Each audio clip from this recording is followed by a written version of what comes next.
Once the project vision is decided and translated into the product backlog, the team has to make sure that they don't stray from the goals of the project. Throughout your project, your team holds joint application design sessions, or JAD sessions.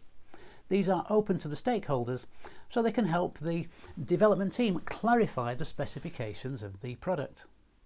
If the users are involved in the entire project through these JAD sessions, customer satisfaction will be higher when the product is finished.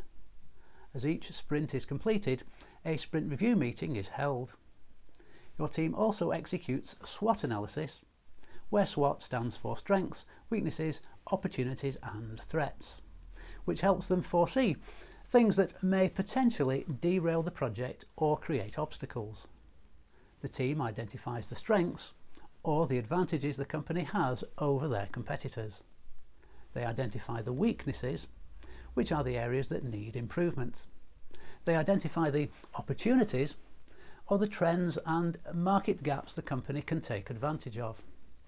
And they identify the threats, or the external factors that might threaten the company or product. Once these factors are defined, the team will be able to perform a gap analysis. This is a comparison between the actual performance of the project and the potential performance. This helps the company improve for future projects.